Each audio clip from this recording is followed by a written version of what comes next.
Abhilashi University. Admission start for 2020 and 21.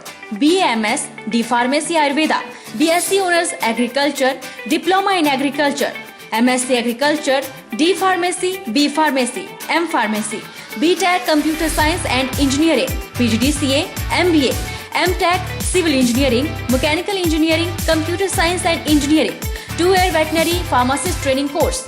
Also contact for 4-year BA BEd, BSc BEd, Diploma in Arts and Craft, MA Economics, MA Education, MSc Geology Mathematics, PhD in Geology, Management, Education, Pharmacy, Mechanical and Computer Engineering, BSc Medical Lab Technology, BPT.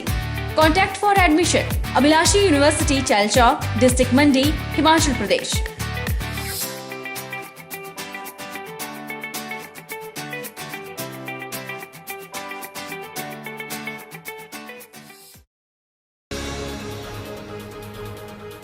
Jogindernagar के विधायक प्रकाश राणा ने 74वें स्वतंत्रता दिवस के अवसर पर क्षेत्रवासियों को बधाई दी। उन्होंने कहा कि मातृभूमि के लाखों अमर सपूतों ने अपने प्राणों की कुर्बानी दी थी। हम उन अमर बलिदानों को याद कर सच्ची श्रद्धांजलि अर्पित करते हैं। उन्होंने सबके उज्जवल भविष्य की कामना भी की।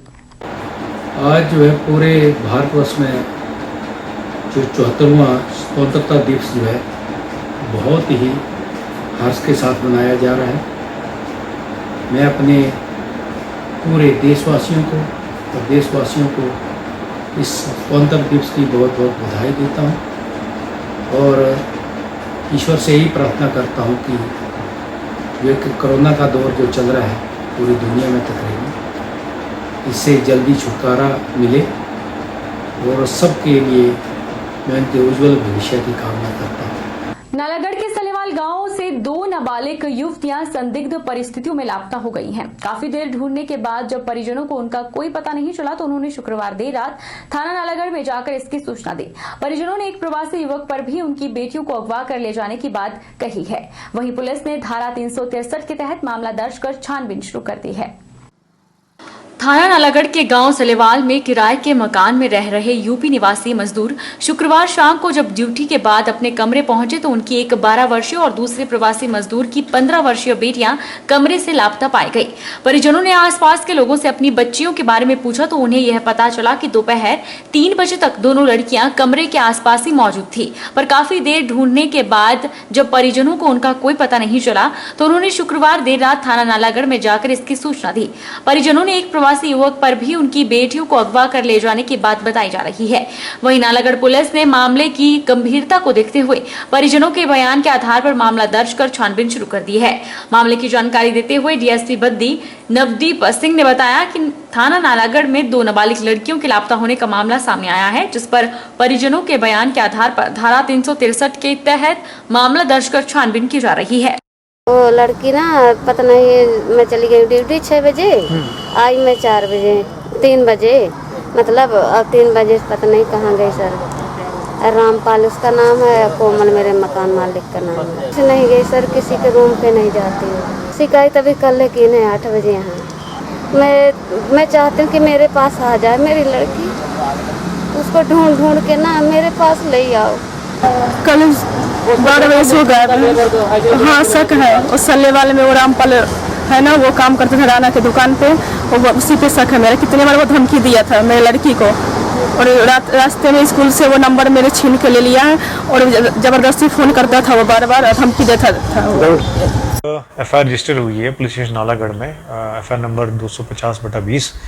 इसमें 2 लड़कियों का मिसिंग का मामला है और इसमें एफआईआर रजिस्टर करके सेक्शन 363 आईपीसी में आगे इन्वेस्टिगेशन जारी है।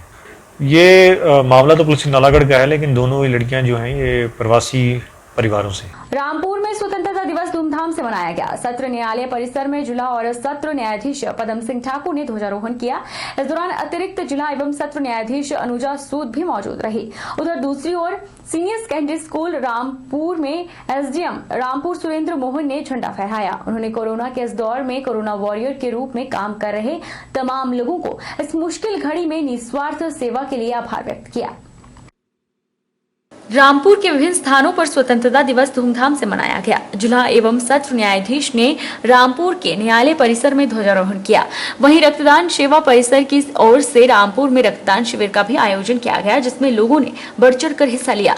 शिविर का विधिवत उद्घाटन एसडीएम रामपुर सुरेंद्र मोहन ने किया। रक्तदान सेवा सोसाइटी के संचालकों ने बताया कि स्वतंत्रता दिवस के उपलक्ष्य में लोगों को रक्तदान के प्रति जागरूकता लाने की नियत से इस तरह की सेवा से जुड़े कार्य किए जा रहे हैं।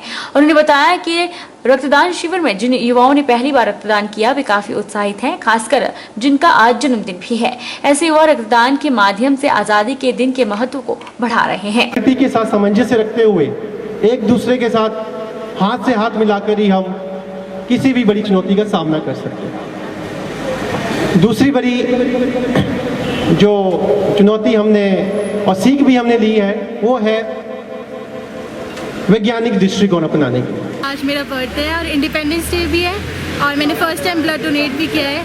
इंडिपेंडेंस डे था तो मैंने सोचा कि रक्तदान करने से अच्छा और क्या हो सकता है। जैसा पता है रक्तदान महादान है, तो आज मैंने भी ब्लड डोनेट किया है और मुझे ये डोनेट करके बहुत अच्छा लग रहा है। तो आज ये जो इंडिपेंडेंट डे है, मुझे लगा कि ये स्वतंत्रता दिवस के उपलक्ष्य पर कि इससे अच्छा कोई काम हो नहीं सकता, इसीलिए मैंने ठाना कि मुझे रक्तदान करना चाहिए। कि मुझे ये ध्यान आया कि अगर कोई मेरा भाई बहन कोई किसी बीमारी के गुलाम हो गया है, तो इस आज़ादी के दिन में मैं चाहती हूँ कि वो उसको ये मेरा ब्लड लगे और उस बीमारी से आज़ाद हो जाए। शिविर आयोजक संजय सूद ने बताया कि रक्तदान सेवा परिसर की ओर से इस तरह का यह 13वां रक्तदान शिविर आयोजित किया जा रहा है। यह स्वतंत्रता दिवस के उपलक्ष्य में स्थानीय लोगों और प्रशासन भारतीय स्टेट बैंक के सहयोग से आयोजन कर रहे हैं। उनकी सोसाइटी में 300 से अधिक रक्तदाता शामिल हैं और इस विशेष अवसर पर रक्तदान का आयोजन कर लोगों में रक्तदान के प्रति जागरूकता लाना है।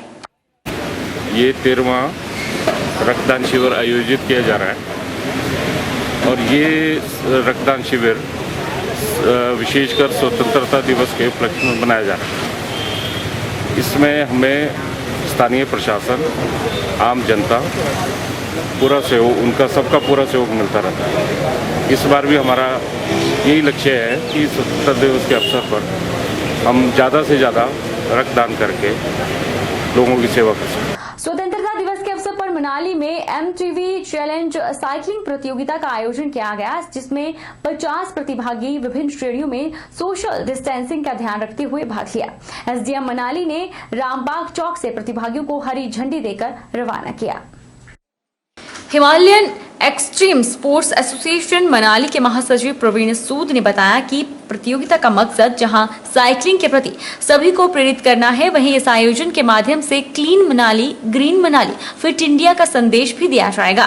उन्होंने कहा कि प्रतियोगिता में 11 वर्ष से कम आयु की लड़कियां निःशुल्क भाग ले रही हैं, जबकि 12 वर्ष से नीचे की आयु के सभी बच्चों को मेडल देकर उनका उत्साहवर्धन किया गया, जबकि भाग लेने वालों की अधिकतम आयु सीमा 40 वर्ष रखी गई है।